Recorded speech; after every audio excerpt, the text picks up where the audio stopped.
Hai, nama saya Reva Ulaya dan pada video ini saya akan mengkaji puisi yang berjudul Sejak Sajak karya Helvitiana Rosa menggunakan pendekatan struktural.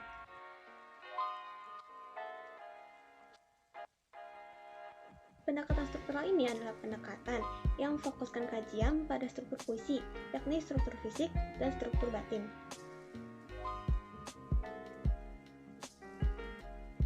Struktur fisik puisi yang pertama adalah diksi.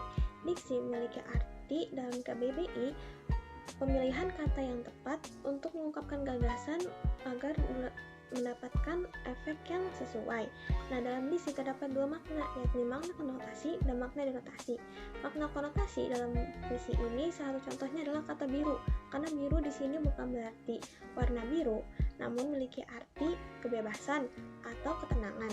Sedangkan makna denotasi pada puisi ini salah satunya adalah kata bertemu, karena bertemu memiliki arti berjumpa atau berhadapan muka sesuai dengan apa yang diartikan dalam KBBI. Lalu yang kedua adalah imaji atau citra. Imaji ini merupakan gambaran angan atau bayangan visual yang diciptakan oleh penyair untuk memberikan kesan hidup pada puisinya. Nah, terdapat berbagai macam citra, namun yang digunakan dalam puisi ini adalah citra penglihatan atau disebut juga dengan visual image. Nah, visual image ini terlihat dari penggunaan larik sejak bertemu denganmu yang digunakan dalam setiap bait dalam puisi ini. Ketiga adalah kata konkret. Kata konkret ini adalah cara yang digunakan oleh para penyair dalam mengartikan suatu kata secara menyeluruh. Nah, dalam puisi ini, kata kenangan dalam bait keempat merupakan kata konkret karena ia memiliki makna yang menyeluruh pada setiap bait puisi. Lalu selanjutnya adalah kiasan atau majas.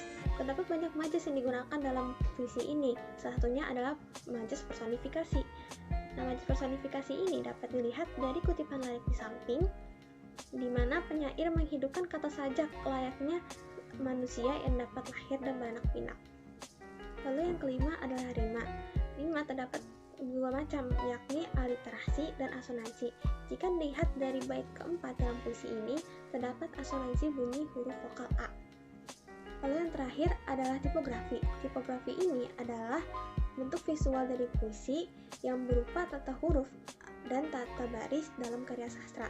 Tipografi yang digunakan dalam puisi ini adalah penggunaan huruf kapital pada kata pertama dalam setiap baitnya.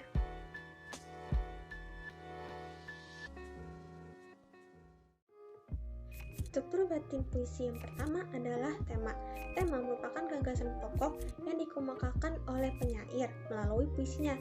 Nah, dalam puisi ini, tema yang digunakan adalah tema percintaan, di mana seorang tokoh aku mengenang kembali kenangan-kenangan yang ia buat bersama seorang yang ia cintai.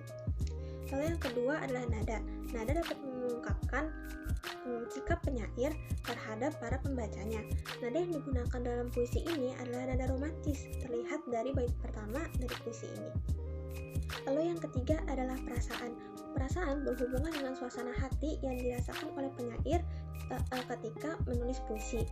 Dalam puisi ini, rasa yang diungkapkan oleh penyair adalah rasa sayang dan juga rasa rindu. Rasa sayang ini dapat dilihat dari bait pertama dari puisi, sedangkan rasa rindu dapat dilihat dari penggunaan larik sejak bertemu denganmu yang digunakan dalam setiap bait kecuali bait pertama, dan juga penggunaan larik sejak kita bertemu, di mana penyair seperti menekankan bahwa tokoh aku sedang mengenang kembali kenangan-kenangan yang ia buat bersama seseorang yang ia cintai. Lalu yang keempat dan yang terakhir adalah amanat. Amanat secara umum merupakan pesan yang diungkapkan oleh pembuat atau pencipta karya kepada para pembacanya, baik secara tersirat maupun secara tersurat. Amanat dari puisi ini adalah kenangan-kenangan seseorang yang dibuat setelah bertemu dengan seseorang yang ia cintai, dapat membuat kenangan-kenangan tersebut tak terlupakan, atau bahasa lainnya tidak mati dimakan waktu.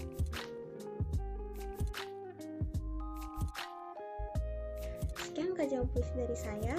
Terima kasih telah menonton dan sampai jumpa.